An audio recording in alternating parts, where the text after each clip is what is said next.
Hey everybody, Patty Ann here. Hey, today I'm going to be doing a lot of things in this tutorial. As you can see, there's my friend Vicky up there, and she's wearing the eye pillow that I've made. I'm going to teach you how to design this eye pillow in Silhouette Studio, how to sew it on your sewing machine. What do I fill these things with? I'll show you that.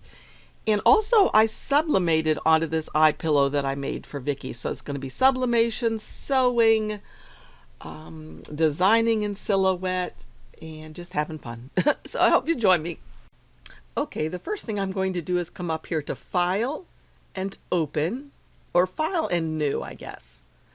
And here it is. I'm using my portrait machine, so it comes in with my portrait machine, cutting mat, and letter sized.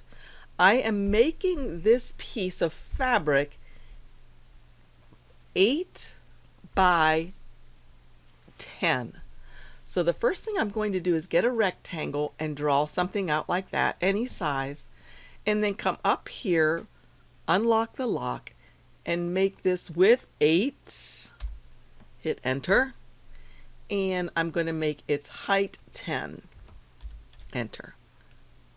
Alright, so I'm going to, so what you need to understand is this is going to be folded in half right here. Okay, let's merge in Vicky's picture so I can show you. Let's see, paste. So the final eye pad, or the eye pillow, is going to be 10 inches wide from here to here and 4 inches here to here.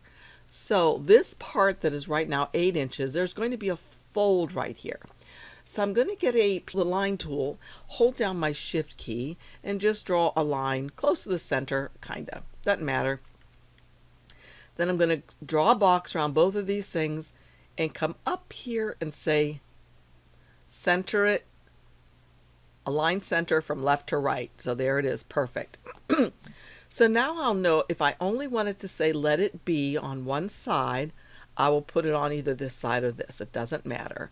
So I can group these together for right now and go ahead and twirl this like this so it makes more sense to me. If I hold down my shift key, it will twirl perfectly.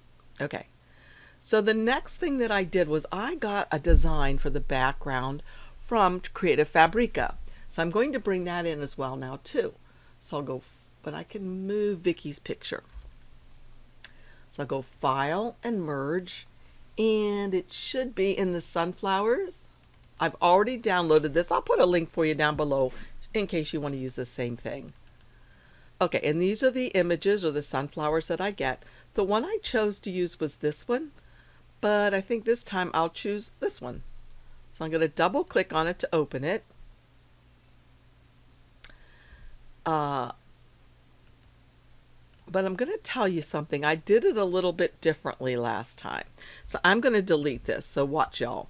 I'm going to go ahead and go to my library, and I'm going to open then my File Explorer, go to my downloads, and it was the sunflowers, and it was the PNGs.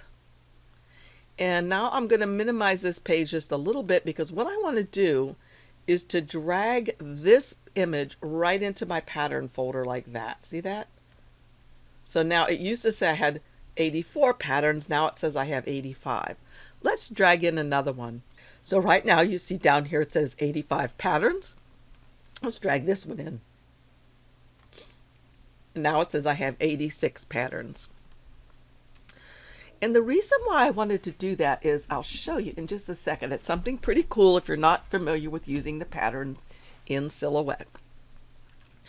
So I'm going to go back to Design. Here's my image, and I'm going to click on this.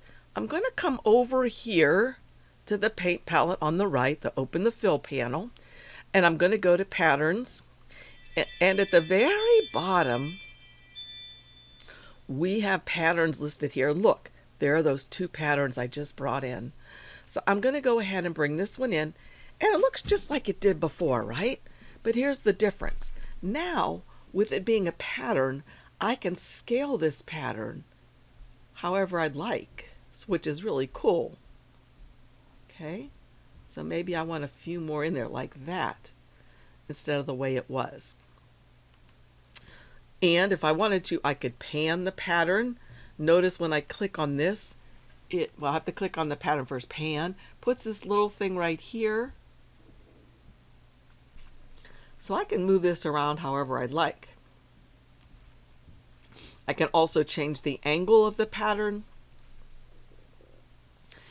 And if I wanted to, actually what I could do is come up here to this little half moon and change the hue of the pattern.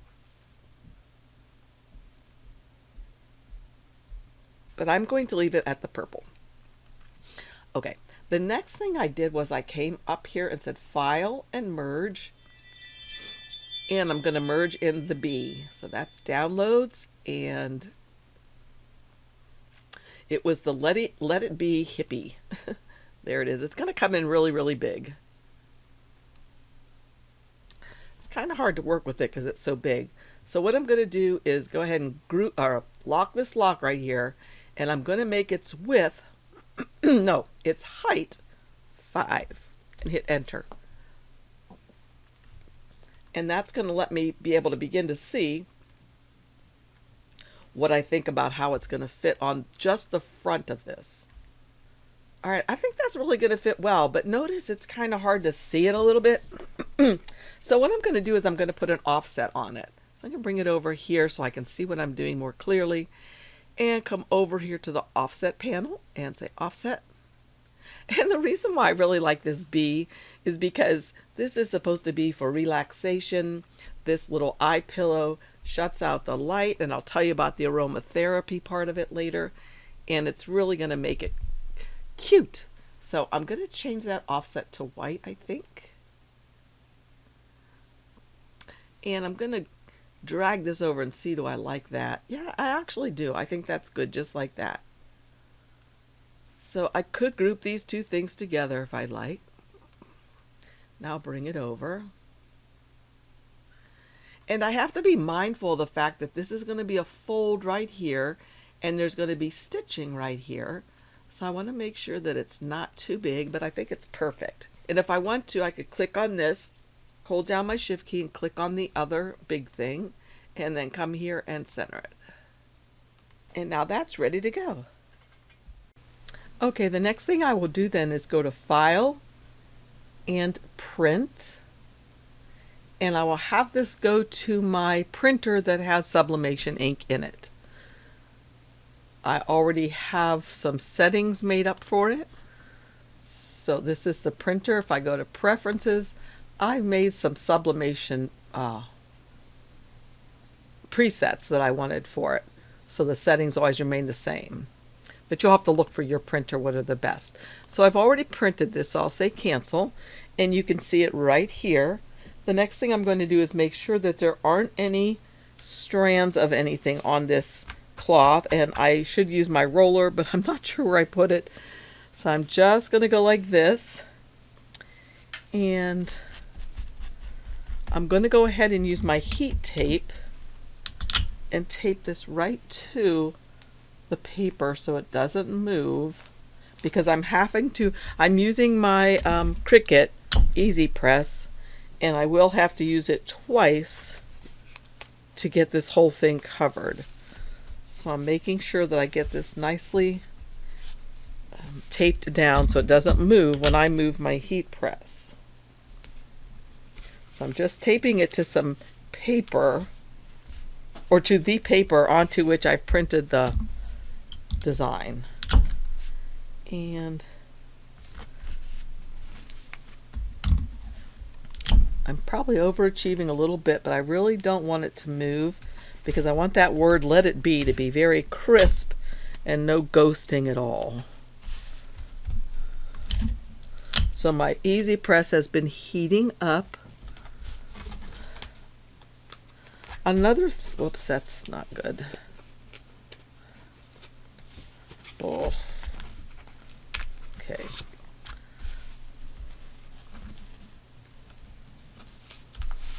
All right, another thing that I've found that helps me be able to keep anything from moving is, and I still don't like how that's buckling up. Okay. Okay, that feels better, except for this corner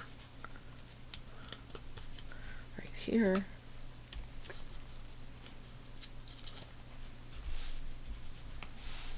Okay. All right. The other thing I like to do is take a big sheet of paper that I folded in half, and I stick this in here before I go ahead and sublimate.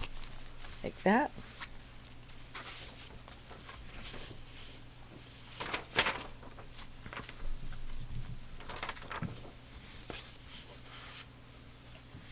Hopefully this will keep anything from moving at all.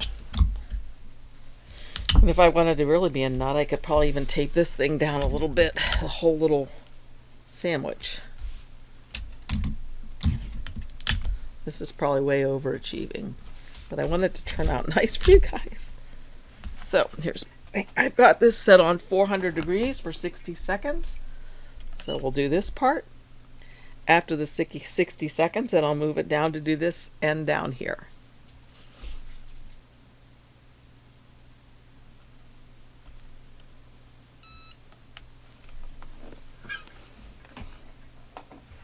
Okay, when that's done, I like to let this cool for just a few seconds.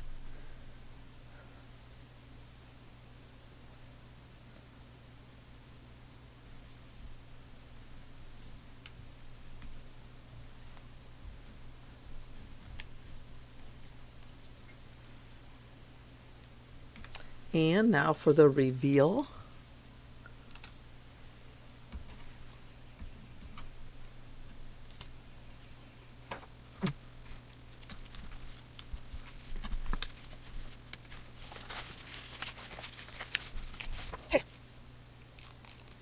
I'm pleased with how it turned out. The purple's a little bit, well, I guess it's almost like what it shows on my screen. It's a little bit different, but I think it's super cute, and I think it's going to be really nice. It got a little purpler in the center. I don't know what happened, if it was when I was adding pressure or what, but this turned out pretty nice. So now what I'm going to do is I'm going to flip this thing over and just trim this a little bit just to make sure I have really nice edges and no junk hanging over. So.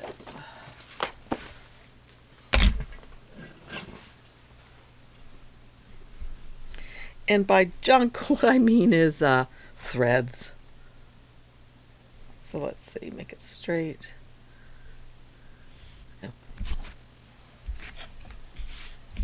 And I'm cutting off the white edges.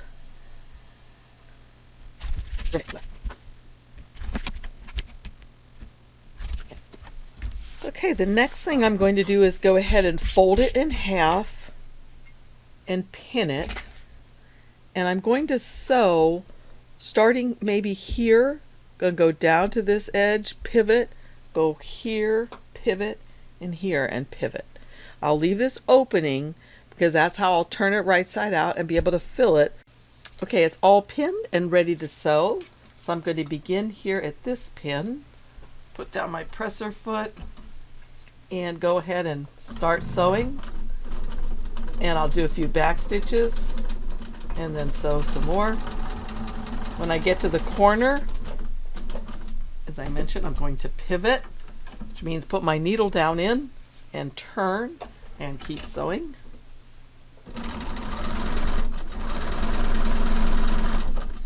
Not running over pins, taking them out as I get to them.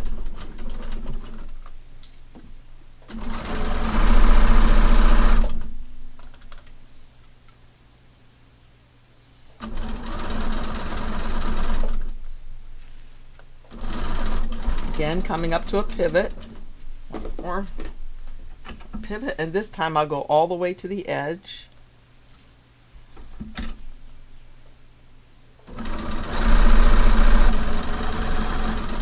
And again, backspace. Okay, and just to make sure it's really well done, I'm going to go ahead and do one more line of stitching, just in case something should happen to the first line. And we won't have an accident of stuff all over the floor.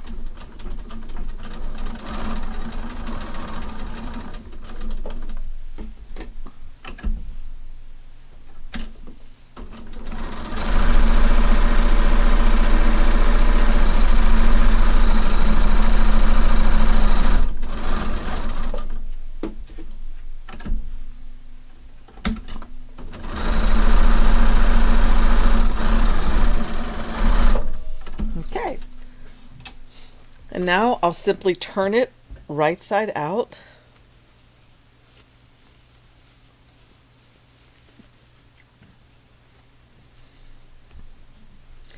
Using my fingers to poke these little corners out.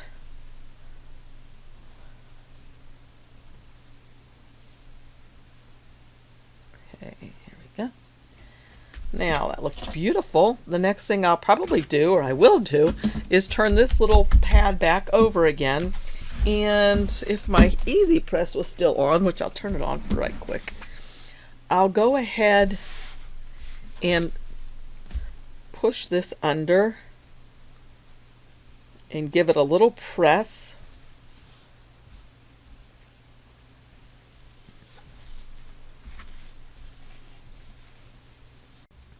Okay, for my filler, I used flaxseed, and you can get that at any grocery store.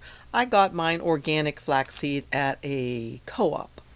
Also, if you want to do the aromatherapy, a good thing to do, and I got these at the co-op as well, is lavender buds or lavender flowers. They're dried. So I put some of these in here and mixed it around really, really well. Then I usually use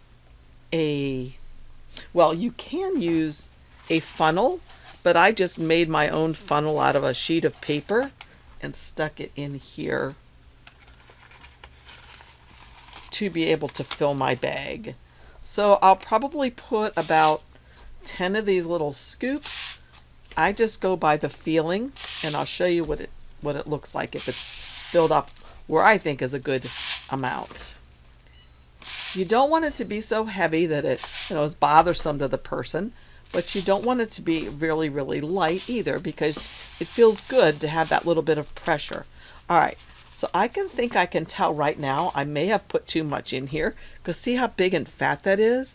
But I'm going to fold this in and see if it were stitched, would I think that was still a little, you know what? I actually think that's perfect. Can you see the heft of that? But it doesn't really buckle up in the middle, and I'm able to kind of make it sort of flat. So that's all I have to do to that. I'll move these out of the way, and then I'm simply going to tuck this back in here and go ahead and stitch this opening closed. So I'm going to start stitching and then back stitch.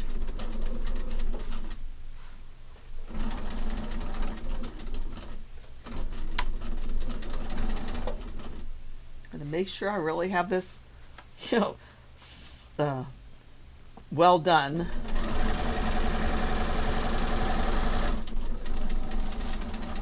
And backstitch again. And then when that one's done, I think I will go ahead and do it a second time, right in a little bit from the first row of stitching. Just like this.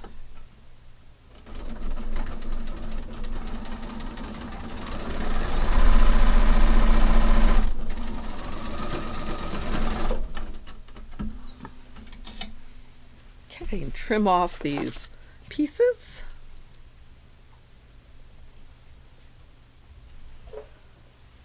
And this is a really super gift to give to people. I used to be a yoga instructor, and in the final relaxation, we'd always put these on our eyes to blank out any light that was coming in, and they just really felt good to relax with this. And especially if you're a person that likes lavender, oh, it smells so good. And whenever you kind of would smell that smell, you would just start to relax because you knew it was the final time for relaxation. So I hope you like this tutorial and you learned something about using Silhouette software to design things. You didn't even need to have a cutting machine to do this. use the software design things. A little bit about sublimation. This is fabric that I got from Joann's. It's polyester.